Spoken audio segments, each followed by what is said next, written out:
TV serial ये है चाहते की कहानी के आज रात के एपिसोड में आप देखेंगे कि महिमा को प्रिशा लगाएगी जोरदार थप्पड़। जब महिमा प्रिशा से ये कहती आएगी नजर कि जिस तरीके से उसने बाकी सारे आदमियों का फायदा उठाकर के अपना काम निकाला, ठीक उसी तरह अब वो रुद्राक्ष को भी इस्तेमाल करेगी। साथ ही महिमा प्रिशा से ये कहती आती है नजर कि बहुत ही जल्द रुद्राक्ष मेरे बेड पर मेरे साथ होगा, और इतना ही नहीं, तू तो बचपन से थी ही लूजर। जो भी कुछ मुझे पसंद आता था मैं तेरे सामने 2 आंसू बहा देती थी और तू हंसते हंसते अपना वो प्यारा सामान मुझे दे देती थी। और आज देख तू कितनी बड़ी बेवकूफ़ है।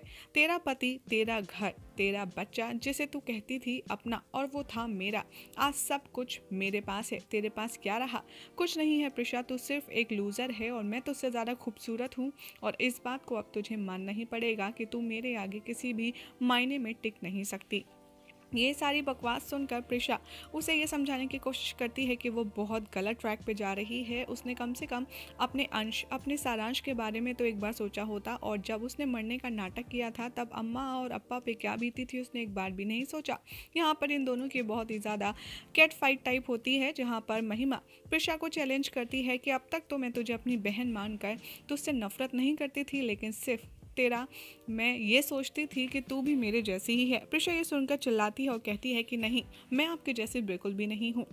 महिमा कहती है कि तू मेरे जैसी ही तो है मेरी छोटी बहन। तूने भी रुद्राक्ष के साथ यही किया जो मैं बाकी अनजान आदमियों के साथ करती हूँ। तूने भी रुद्राक्ष की पैसा प्रॉपर्टी लेकर के उसे तलाक दे दिया और अपने आशिक युवराज से शादी कर ली।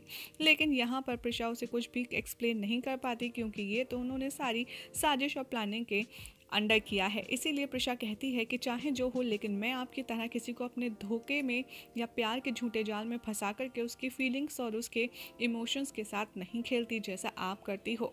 यहाँ पर हो जाता है एक दूसरे के साथ फेस ऑफ, जहाँ पर महिमा उसे चैलेंज करती है कि तुझे मेरे बारे में सब कुछ पता है, लेकिन तू फिर भी मेरा एक बाल तक नहीं बांका कर पाएगी। तो मेरा कुछ नहीं उखाड़ सकती प्रिशा, क्योंकि तेरे पास मेरे खिलाफ कोई सबूत है ही नहीं।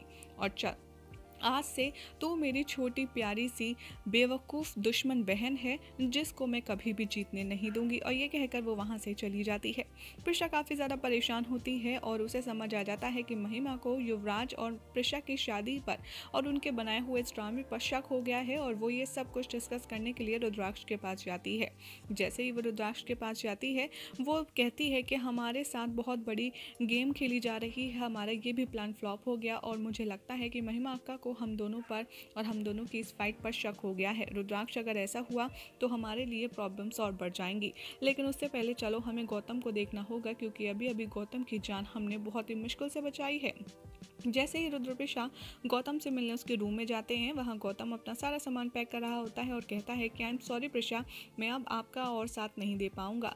मुझे बहुत ज़्यादा डर लग गया है, मैं 2 बार मौत के मुंह से वापस आया हूँ। महिमा के साथ क्या होता है आई रियली डोंट केयर, और ये मेरे लिए वर्थ इट भी नहीं है, इसीलिए मैं यहाँ नहीं रह पाऊँगा और मैं वापस मुंबई जा रहा हूँ। मैंने अपने मैनेजर को कह दिया है कि मेरे लिए टिकट बुक कर दे, और टिकट होते ही मैं यहाँ से चला जाऊँगा। प्रिशा कहती है कि अगर महिमा अक्का को आना होगा तुम्हारी जान लेने के लिए तो वो मुंबई नहीं आ सकती क्या? यहाँ पर गौतम कहता है लेकिन मैं मुंबई से लंदन चला जाऊँगा, वहाँ पर मेरा भाई रहता है, मैं उसके पास तब तक रहूँगा जब तक यहाँ सब कुछ सेटल नहीं हो पाता। मैं अब इसके आगे आपकी कोई मदद नहीं कर सकता, I am really very sorry. तभी यहाँ गौतम का कॉल आता है और उसका मैनेजर बताता है कि कल शाम से पहले कोई फ़्लाइट नहीं है, आपको एक और दिन वहाँ रुकना पड़ेगा। वो परेशान हो जाता है और कहता है कि मैं यहाँ नहीं रुकूँगा, महिमा को यहाँ का पता चल गया है और मुझे बहुत डर लग रहा है। तभी रुद्राक्ष कहता है कि थैंक यू सो मच, तुमने अब तक हमारी जितनी भी मदद की उसके लिए हम तुम्हारे बहुत ज़्यादा एहसानमंद है, और अगर कल तक की बात है तो मैं तुम्हें एक सेफ प्लेस पर ले जाता हूँ। वो एक स्टूडियो है जहाँ के बारे में महिमा को नहीं पता होगा, तुम वहाँ आराम से रह सकते हो। रुद्राक्ष उसे एक स्टूडियो अपार्टमेंट में ले जाता है, जहाँ पर प्रिशा उससे कहती है कि एक आखिरी फेवर तुम मेरे लिए कर सकते हो, तुम क्या अपना बयान, अपना सारा सच हमें रिकॉर्ड करके दे सकते हो, क्योंकि अगर हम वो पुलिस को दिखाएंगे तो हमारी बहुत बड़ी हेल्प हो जाएगी, प्लीज़ तुम प्लीज़ हमारी मदद कर दो। यहाँ पर गौतम मना कर रहा होता है, तभी प्रिशा कहती है कि ठीक है, अगर तुम्हें यही कंसर्न है कि अभी तुम कुछ बोलोगे तो महिमा अक्का तुम्हें जान लेने के लिए आ जाएंगे, तो एक काम करो, तुम लंदन पहुँच जाओ, उसके बाद वहाँ से वीडियो रिकॉर्ड करके देने ना, वो हमारे लिए बहुत ज़्यादा हेल्पफुल होगा। गौतम इस बात पर मान जाता है और प्रिशा रुद्राक्ष उसे अच्छे से रहने के लिए कहकर वहाँ से निकल जाते हैं। रुद्राक्ष प्रिशा को छोड़ने उसके घर जाता है। तभी कार में बैठकर ये दोनों बहुत ही ज़्यादा परेशान होते हैं, जहाँ पर एक दोनों के रोमांटिक बातें होती हैं कि कैसे तुम मेरे लिए सब कुछ हो, मैं तुम्हें परेशान नहीं देख सकता, वगैरह वगैरह। जहाँ पर प्रिशा कहती है कि हमें कोई और चालाक कदम उठाना पड़ेगा क्योंकि महिमा का बहुत ही ज़्यादा चालू है और उन्होंने हमेशा की तरह हमारा ये प्लान भी फ्लॉप कर दिया। लेकिन तुम्हें पता है ना, हम जो कुछ कर रहे हैं अपने बच्चे सारांश के लिए कर रहे हैं, क्योंकि अभी भी सारांश की कस्टडी महिमा अक्का के पास है और मैं उस खतरनाक औरत के साथ अपने बच्चे को रहने नहीं दे सकती। ये सब बातें कर कर आगे का प्लानिंग के बारे में सोच कर प्रिशा अंदर जाने लगती है। तभी उसे चक्कर आता है और वो लुढ़कने वाली होती है। तभी रुद्राक्ष उसे आकर संभाल लेता है। वो उससे कहता है कि क्या हुआ, तुम बीमार हो तो चलो हॉस्पिटल चलते हैं, तुम्हें चक्कर बेवजह क्यों आ रहा है। प्रिशा रुद्र को बताती है कि एक्चुअली मैंने सुबह से कुछ खाया नहीं है, तो शायद इसीलिए वीकनेस होगी और इसीलिए चक्कर आ रहा है। तुम परेशान मत हो, मैं अपने आप को हैंडल कर लूँगी, तुम जाओ, मैं अंदर चली जाऊँगी। प्रिशा जैसे ही दूसरा कदम आगे बढ़ाती है वो फिर बेहोश हो जाने वाली इस सिचुएशन में होती ही है। तभी रुद्राक्ष उसे आकर फिर पकड़ लेता है और उसकी एक नहीं सुनता, उसे अपनी बाहों में भरकर अंदर ले जाने लगता है। प्रिशा कहती है कि अंदर माँ है, अगर वो हमें ऐसे देखेंगी तो उन्हें शक हो जाएगा, इसलिए हम इस तरीके से अंदर नहीं जा सकते।